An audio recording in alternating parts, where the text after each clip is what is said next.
Hi, everyone. I'm James Garbutt. And I'm Denny Dumas. And this is the Garbutt Dumas Real Estate Podcast.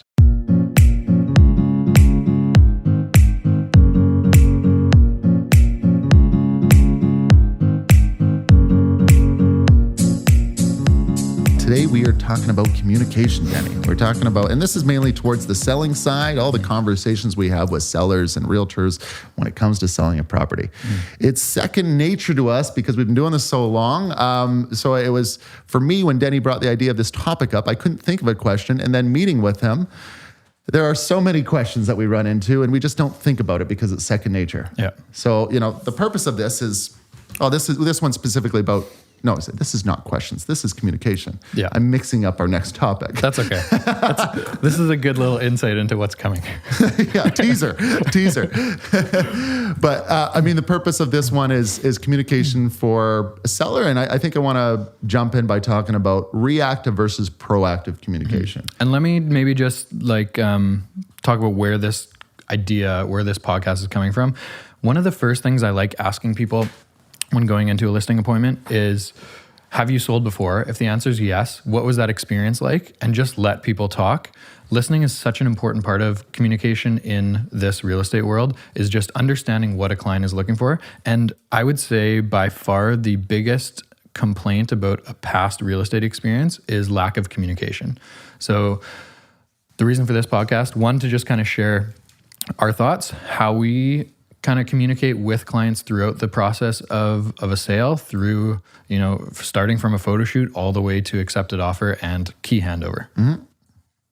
Yeah, communication, it's changed, it's evolved. Mm-hmm. There's so many different channels to communicate on now. And even now in this day and age, we have clients that we are actively working for that will message us on Instagram or Facebook or, so it comes in many different shapes and forms. Yeah. I think at the start of a new relationship with a client, it's important to kind of groom that behavior, set that expectation up. If you get pulled in every client's way of communicating, you're going to get pulled in so many different directions, and it is going to be a very busy, stressful life when times are busy. One of the first things I do when we take on a new listing, even before photo shoot, is just set up a group text. So whether it's me and one of the other realtors on our team with the two sellers or however many sellers there are, just so that we have one channel that everyone's kept up to date in, whereas often before, earlier in the career, there is one seller texting you without the other, so the other doesn't really know what's going on, and then you get the same question 4 hours later from the other seller. So it's just good to have one channel that everything is funneling through, so everyone's kept up to date. Why don't we go through the steps from start to finish a little more clearly? Because you've talked about the start. You said when you first meet with a client, you're trying to hear out their situation. Mm-hmm. Let's talk about, first phone call. What are you trying to achieve in the first phone call? For the listing side, let's start from marketing and moving forward. Okay, the first phone call is different for everyone. You're of course getting property information. You're maybe asking what their goals are, what they're looking to achieve with this sale. Are they upsizing, downsizing? Are they moving out of town? That's going to alter the different types of things that you're talking about. So there's just a few intro questions that can push you into very different directions for that first phone call. A real simple thing is you want to be prepared for the meeting. So that first phone call, you're asking questions to better prepare yourself. Totally. Why are you selling? Yeah. So you understand the full equation. If you just if there's a buy involved and you're just focusing on the sell, I think you're doing a disservice. You're not looking at the whole equation. Absolutely. And then separately, you're trying to gain confidence at that time. Yeah. That's a first introduction to a new potential client. Mm-hmm. So by actually understanding their situation and by them hearing your voice, that's an opportunity for you to gain confidence or lose confidence with that client. For sure. And then let's move past, from the initial meeting, they've said, let's go ahead with it. And then what happens? You mentioned the text group, photo shoot. One of the big things is people not knowing what's going on throughout the process. So for me, I think it's really important early, even before photos, just to outline what the next few weeks is going to look like and when to expect to hear from me. So let's say photo day is Wednesday. You're probably going to hear from me a couple days before, just asking if you have any final little questions about how to set up a room or whatever it may be. But from that point on, I usually am sending a pretty detailed email or text, whatever their preferred communication method is, of just outlining what it's going to look like. So, hey, our photo day is Wednesday. It typically takes 2 to 3 days to get the photos and video back. As soon as we get them, we're going to forward them to you to have a look. If there's something you want adjusted, you can let us know at that time before it goes on MLS, before it goes on social media, whatever. If we have enough time, we like doing that coming soon push on social media. So if that is included in what we're doing with this specific client, I'm letting them know that, okay, it takes a couple days to get photos back. Then it takes our marketing manager, Jen, a day to kind of put that stuff together. So likely it's going to be up on social media on this date. We're listing on Monday. You'll get a text from us or some sort of communication, call, text, email, whatever they prefer, on Tuesday, letting them know what days and times open houses are coming. As well, you're going to get a marketing email from our marketing manager, Jen, with Facebook links, with website links, with a copy of the MLS listing, just so they have a complete understanding. When you don't send that communication, when you're not giving them those updates, you're going to receive 3, 4, 5 different pieces of communication throughout that 5-day window from the client saying, hey, when do we get photos back? Oh, tomorrow? Okay, great. So really, and we talk about this all the time, be proactive rather than reactive. And that is kind of the way that works really well for us, is just like outlining the entire first week so that those questions aren't even a thought. Yeah, absolutely. I think you made a real simple point. Proactive is easier than reactive. 100%. It saves time. We're trying to save seconds and minutes from our week and day. And what Denny's kind of outlining here is just in those emails, we have templates and we have common emails we send in the conversations. They outline the next steps with dates. They're specific. Yeah. And with that, you're just saving redundant communication and it's clear as day. Email's great, so everyone's on the same page and there's no guesswork, especially when there's 2 sellers.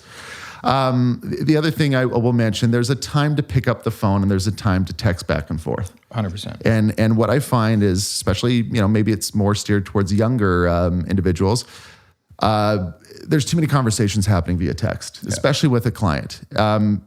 If you're answering a question by text, that's a potential seller early stage. You are just answering the question they texted, but you're not necessarily able to dig into why they're asking that question. Yeah. So whenever a seller asks a question, I always think of not just the answer to that question, but why they're asking that question. Yeah. And it's easier to have that conversation on the phone than have that conversation on text. So yes. Even just so like getting ahead of those early questions, like when are we going to see photos? When is it listing? When is our first open house? Getting ahead of all that stuff. Understand that for sellers specifically, it's a really emotional and anxious process to go through if they're not communicated with properly. And so by the time they have asked that question to you or sent that text or email, they've probably thought about it for a day or two. And it's been on their mind. So just like getting ahead of all that stuff, I think helps. Yes, it is more efficient for us on the agent side of things, but I think it relieves stress and anxiety from a seller's perspective as well, which is obviously what part of our goal is through any transaction. Absolutely want to make it easy. Yeah. I don't know about you, Denny, and I think this is clear as day, but when you have a specific plan for a seller, like let's say a seller's agreed to hire you. Yeah. If your next conversation is, and the questions are asked, when do you want to list? Like, what do you want to do? Yeah. And it's just open-ended. Yeah. You're relying on the seller to figure out and assess the situation and come up with the best answer. Yeah. Those open-ended, what do you want to do? When do you want to list questions? They're great, sure. But really, at the end of the day, you got to understand you're being hired to be the one that guides everything. So, a more specific one is, if you wanted to list in the short term, how do you feel about this plan? We get photos 2 weeks from now, we list the following Monday, we do open houses that weekend on this date, and we look at offers on this date. Yeah. The relief that a seller gets when they see a measurable specific plan is eye-opening. And when you actually just outline the dates in front of them of a potential way that it goes down, from that, you're having a much more meaningful conversation. You're going to get a much better reaction. Oh, that's too soon. We can't do it that quick. Or, oh, I like that idea. But at the end of the day, the conversation that happens after that is much more clear and there's a relief. And it's just by being specific. Absolutely. So I guess in just to kind of highlight that, it's put your thoughts out there and ask for feedback as opposed to the open-ended question that's going to just cause more redundant communication. Honestly, it's so important. You are, as an agent, you are the professional. This is what you do for a living. They maybe have never sold a home in 20 years or never sold a home at all. They don't know what the process is like. So if you're asking them, when would you like to list? Or when you get an offer, just emailing it to them and say, would you like to counter? They don't understand, is this normal? I don't really understand how the process is supposed to go. How many days between photos and listing? I don't know all that stuff. So giving them a couple specific examples, like you said, for us, everything revolves around photo shoot. Our marketing plan starts as soon as we get photos. Listing usually happens 5 to 7 days after photos, but they don't know that. And so just outlining a couple things saying, okay, well, we can do photos next Tuesday. Is that too quick for you? Yes. Okay, great. We can do it the next week, but that means listing in whatever it is, a week and a half from now. So just outlining those dates, I think, is super important for people to understand what the process is like and then be able to make decisions. These sellers, keep in mind, oftentimes they don't know where they're going, Yeah. and they don't know how they're going to get there. Yeah. And so what we're talking about is outlining the marketing dates, but even there, I find a lot of sellers value a typical scenario. They want to just know, what is this going to look like? If things go well. And so what I'm getting at is, aside from scheduling from the photo shoot forward, just kind of painting the picture on what a likely successful listing would look at this time of year. And so what I mean by that is, okay, if we were in a position, if we met a seller today and they wanted to upgrade, upsize, and we were in a position they wanted to get going, the conversation would be like, okay, photos say next week, list the following week. In a typical successful scenario, we'd like to think that we're going to have a firm offer in place in 3 to 4 weeks. It means that subjects are removed and your place is sold for this type of property in this type of environment. And then the hope is the typical close is 2 months out, but it can be negotiated 1 month or 3 months out. 4 months is seen long. 2 weeks is as quick as I've ever done. And I did a 3-day one once. 3-day, okay, but don't try but that. if you kind of, in a real simple scenario, if you said, okay, well, if today you said you wanted to go ahead, let's assume in 30 days we have a closed deal, and then the completion's 2 months after that. That gives them a timeline. Exactly. And if they're buying up and the thought is, okay, well, we're talking to mid-September, and then you're going to have a firm deal come mid-October, how do you feel about the buying conditions in mid-October onwards? Yeah. That's one of those things where if you sell quick and there's supply out there, you might feel good about it. Buying in the fall can be a little bit easier.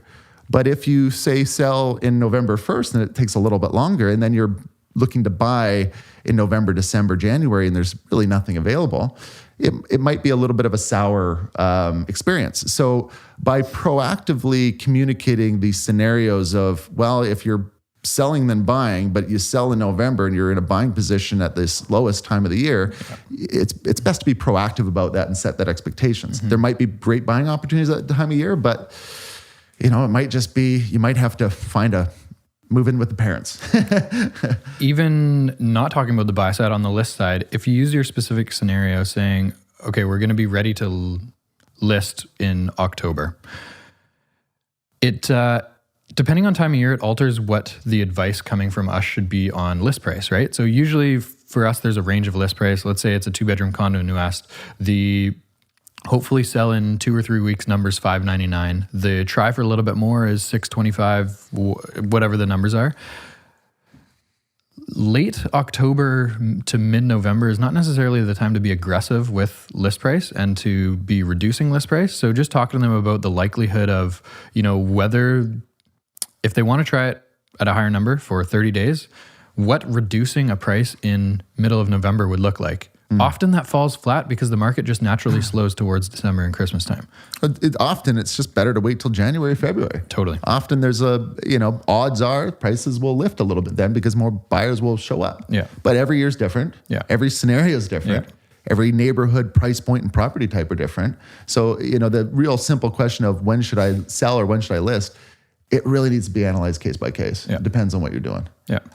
We're talking a lot about communication to sellers leading up to the listing, but there's a lot of communication once you get that offer, Denny. So even just before offer, that first week is really, really important. It's stressful for a lot of people. So like I said, it's get ahead of those questions. And for us, we have team meetings Tuesday mornings. That's when we schedule our weeks with open houses or showing windows for new listings.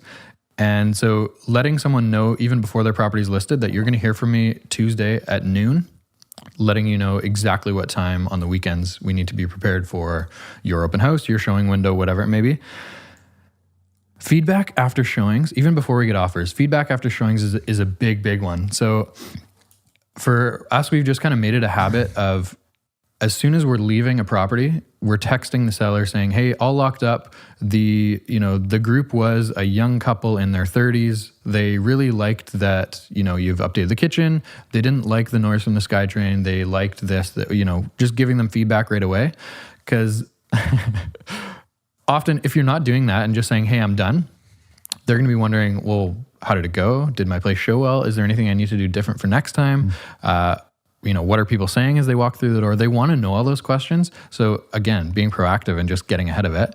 And then for us, again, the next day, I'll always text the agent and ask for a little bit more feedback. So I'm letting the sellers know that as well. In that follow-up text as I'm walking out the door is, hey, this is what they said today. I'll follow up with their agent tomorrow morning and relay any other feedback for you. I think the value of feedback too, just for some sellers, oftentimes they want to know if there's something they can control that will impact the sale. Yes. And just recognize when you're giving feedback, if that is in the air, address it. Mm-hmm. Address it. Just, if it's, I was a little bit dark in that second room or say that's not the best example, but let's call it, say, paint. If the feedback is, yeah, you know what, the buyer thought it was okay, but they thought it needs paint and it needs some work. Well, the seller might read that as, do I need to do that work? Yeah. And then it would be more valuable from the realtor to really understand, would that impact the sale? Would the buyer, if the realtor is just giving you shallow feedback, but they're not going to buy the place anyway.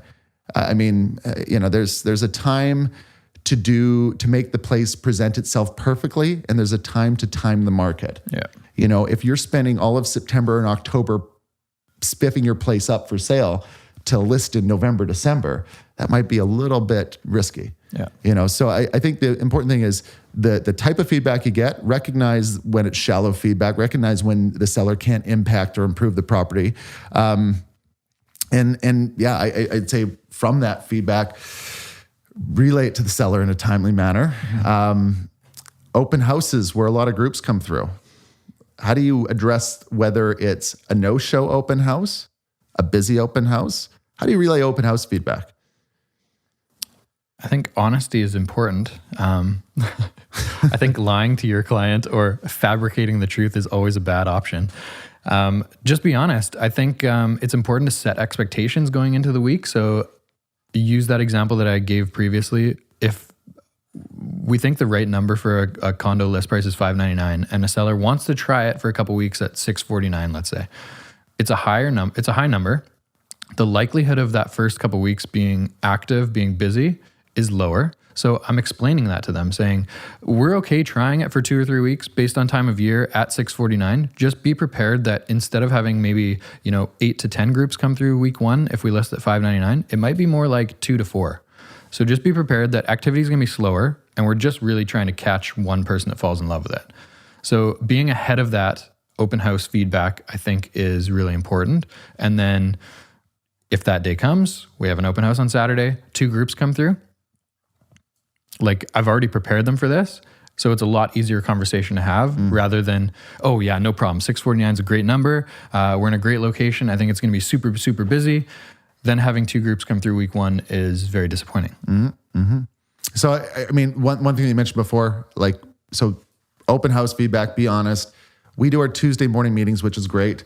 So in a dream, if you're looking for a simple schedule to stick to, Tuesday mornings are a great time to schedule open houses for the upcoming week. Monday, you might get an offer on a place, let the dust settle, book it on Tuesday. Yeah. Tuesday is a great time to update the seller with the showing plans for the future and the quality feedback from the previous open house. So in a just a general format, a Tuesday forward plan check-in, quality backward feedback is a great time. At the end of the week, a Thursday, Friday, just confirming the opens and showings. Usually you're calling the client to book a showing maybe for the weekend, but the end of the week is a great time to just touch base and reconfirm anything that needs to be reconfirmed. It can be a light convo or a text. Yeah. And then after you do an open house, a simple text or convo on the way out. Yeah. Just while it's fresh, just so that it happens. The more that you do it right after, the more that it gets done. The moment you stop doing it right after, the less likely it is to happen. We talk about that's communication. For, I guess, just kind of another few specifics. If you're listing a property, outline when you're looking at offers, all the showing windows, provide the key information on how they get in there, when they can see the place proactively if you can, just to save conversations. If you're lucky enough to get multiple interest, Denny, should we roll into that, about that communication? Sure. Yeah. Okay. Offers Tuesday at noon. What are the conversations that you're having with a seller? Let's say in a scenario where you don't know if you're getting multiples, or if you're certain you're getting multiples, how are you prepping the seller for that when the offers are the next day? Totally. So we'll kind of avoid like the multiple offer process, because we've done podcasts on that before. So listen to it if you're curious on that stuff, but more of the behind the scenes with the seller here.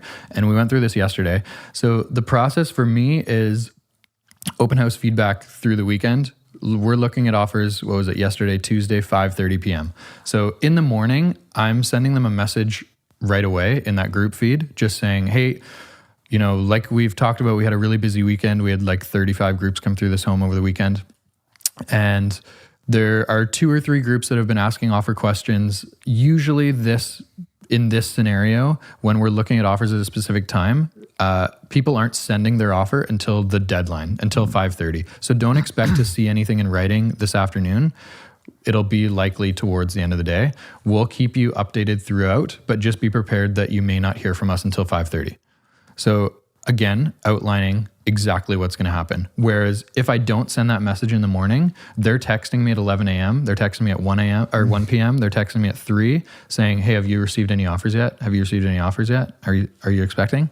So just be ahead of the communication, and letting, again, like it all comes back to like, what is the process going to look like? I'm a professional. This is what I do for a living daily. Let them know exactly what it's going to look like. And then they have a lot of confidence in you that you're just outlining exactly what's happening. Absolutely. Once you get an accepted offer, Denny, if it's a conditional offer, I think it's one thing that I like doing with every conditional offer is prepping the seller that it's not a sold place. Yeah. There's nothing more frustrating or disappointing to a seller that thinks their place is sold the moment you get an accepted offer.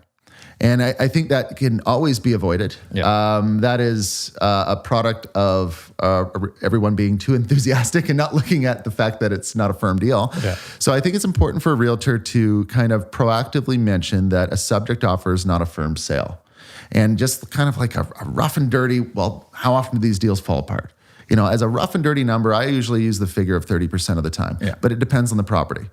So like over the history of my career, let's call it 30% of subject offers fall apart. It's probably realistically more like 20 or 25, but for certain property types, it's like 50. Yeah. So if it's a real rundown or sketchy strata that has a lot of issues, you might be going through 4 offers before you connect. Yep. So you might be batting a high percentage on that one. If it's a new construction, maybe it's less. It depends on the buyer, depends on the scenario, depends on the product. Yeah, 100%. Yeah. So yeah, I think that's super important is we've come up with email templates that really are just getting us in the habit of these like points of communication. And one of them is the accepted offer email. So the accepted offer saying, hey, tentative congratulations on the accepted offer. Here's the documents for you. Our subject removal date is X. In the next week leading up to subjects, you may have us reach out to you for access for an appraisal. The buyers are likely going to do a home inspection. We'll let you know exactly when that stuff is happening. But tentative congratulations, because they have subjects in their offer and they have to remove those in order for it to be a firm sale. And that's the number I use too. I usually say 30%.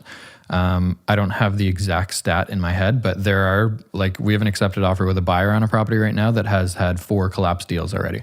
Yeah.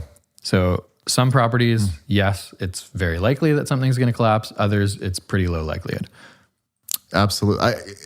I think when it comes to deals that collapse and the frustration that sellers get from that, there's so much there's so much value in a proactive conversation with that. And what, like, just a specific example Yeah. is when you have experience and you know the property type and you see the buyers, let's say they're buying a 1980s home or just an old home.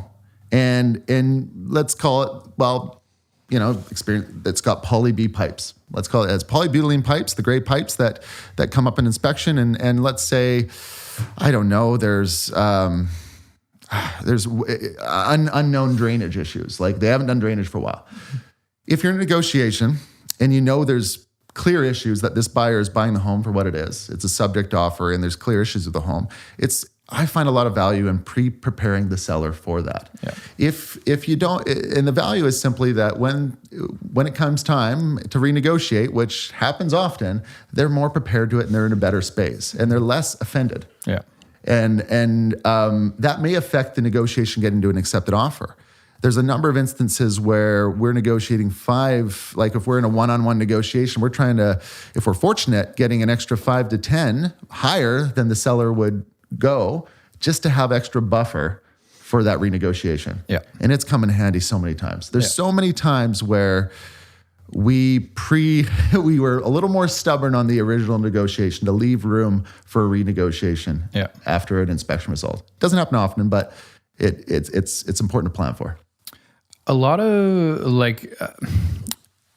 buyer's agents walking through homes don't necessarily know the exact questions to ask. So one of the other things, just from the other side of the spectrum, before an accepted offer, if you know someone is interested during showings, it's important to talk about things of the home with the buyer's agent, right? So, hey, the roof's 20 years old on the house. A lot of buyer's agents walking into homes won't be educating their clients on that. And that's something that'll come up at the inspection that is easily talked about beforehand. Mm-hmm. The furnace is original to the home. It's a 1950s home. It works great. They haven't had any problems. They service it every year or 2 years or whatever, but it's an old furnace. The hot water tank's 10 years old. It's on its last legs. Hot water tanks are about $1,000 to replace. So getting ahead of those maintenance items that are going to pop up in home inspections with the buyers and with the buyer's agents, I find will help with maybe less renegotiation at the end. One little tip I have when giving sellers communication they may not want to hear, and it's just been helpful, like mainly when, say it's a renegotiation or whatever it is, I just use the words, if I were the buyer's agent, this is what I would be trying to do. So if it's something unfavorable, when they know I'm in their corner, but if I were representing the other side, trying to paint the picture of what that would like and why I would try to do it, like not just this is what I would try to do, but why, it just gives a little more logic there. Communication is key. This is something that comes with experience. And the more experience you have, the better you are with it. For sure. If you don't have anything else, the last thing I wanted to just talk about is communication through listings that linger on market. Let's say you've had a home that is slightly overpriced on a busy street, some negative to it that is making it slow and not selling. So something that's been on the market a couple months. My rule of thumb, something I try to stick to, is at least 2 communication points per week with the seller. So, and that is assuming that we're not getting any showings. If we're having showings, there's going to be more because there's going to be a message saying, hey, we have a showing tomorrow evening at 5. Then there's going to be a message walking out of the showing. Then there's going to be another message the next day following up with the agent and relaying feedback. So assuming we have no showings, I want to communicate at least twice a week with the seller, just letting them know what's happening, right? So something that's been on market a long time, or 2, 3, 4 months, hasn't sold, hasn't seen an offer, weekly or bi-weekly updates on what is happening in their neighborhood, super, super important. Just getting ahead of it, right? So often you'll get concerns from sellers if you haven't had a showing in a week or two saying, hey, what's going on? Why is the market just really slow? Like, has anything sold in my neighborhood? So if you're getting ahead of those with weekly updates, just saying, hey, here's what's currently available in your neighborhood. There's 12 homes for sale. There's been 1 sale in the last 30 days. Then they start to understand, okay, well, maybe the market in this area for this specific home type is just slower than it was 2 years ago when my neighbor sold with 6 offers. But those or let's say 2 times per week, those text messages are really just checking in, saying, hey, it was a slow weekend on Monday morning. It was a slow weekend. We didn't have any showing requests. We'll keep you posted for the rest of the week. Hope you had a great weekend. Just really little communication pieces so that, again, as a seller, can be a very anxious and stressful time. Getting ahead of that to avoid those questions. Absolutely. I guess one other thing to add, once we have a firm deal, we also have email templates, but these are communication points on, okay, subjects removed. Yeah. Here's your next steps. Exactly. Okay. And then get that 2 weeks prior to completion. Hey, reminder of this. Yeah. And then completion, reminder of keys. This is how we're doing keys. So there's, from whether we use them or not, we have a communication point when we first get introduced to the client, when we send them the evaluation, when we get the paperwork signed, when we list the property, when we get an accepted offer, when we have subjects removed, 2 weeks out to completion, at completion, and then a follow-up after. Yeah. Yeah. It's big. In that time from firm deal to completion, often that's 8 weeks. And not hearing from your realtor for 8 weeks is kind of strange. It is. Right? It is. A seller will feel like you're just a commodity to them. You're just a transaction. Whereas we obviously want the relationship side of the business. We want these continued relationships in the future. And so just reaching out, making sure they're okay. These email templates will outline everything from a link to your address change, how to change your address with Canada Post, how to cancel your Fortis and New West Electric or BC Hydro bills, all that kind of stuff, or change the addresses. So it's really just getting ahead of all those question marks that someone is going to be fumbling over or Googling, what do I do when I move? We're just getting ahead of all those questions. I agree completely, Denny. I don't know is there any other communication things that come to mind? I bet there's lots. There's probably lots. We only have 30 minutes for a podcast. I hope you got some value out of this. Totally. Yeah, there's so many different scenarios to think of. But overall, if you do communicate well in the listing and I'd like to think 2 follow-ups after the transaction. One, while they're in the move or right after, a few days after. Yeah. And one, whether it's a couple weeks to a couple months after. Yeah. Some realtors are great at keeping in touch with their clients and regularly calling them. And some realtors aren't. I feel that if you do excellent communication to service the listing and 2 follow-ups after the deal, you are free to communicate with them ongoingly or not, but you are going to leave a lasting positive impression on that individual, whether you never talk to them again. Yeah. You've done a great job for them. You showed that you cared after the transaction. If it's not in your blood to continually follow up, I still think you're going to leave a lasting positive impression on your client. Yeah. I like it. That was a lot of good stuff. That's it, Carl. We're done for the communication one.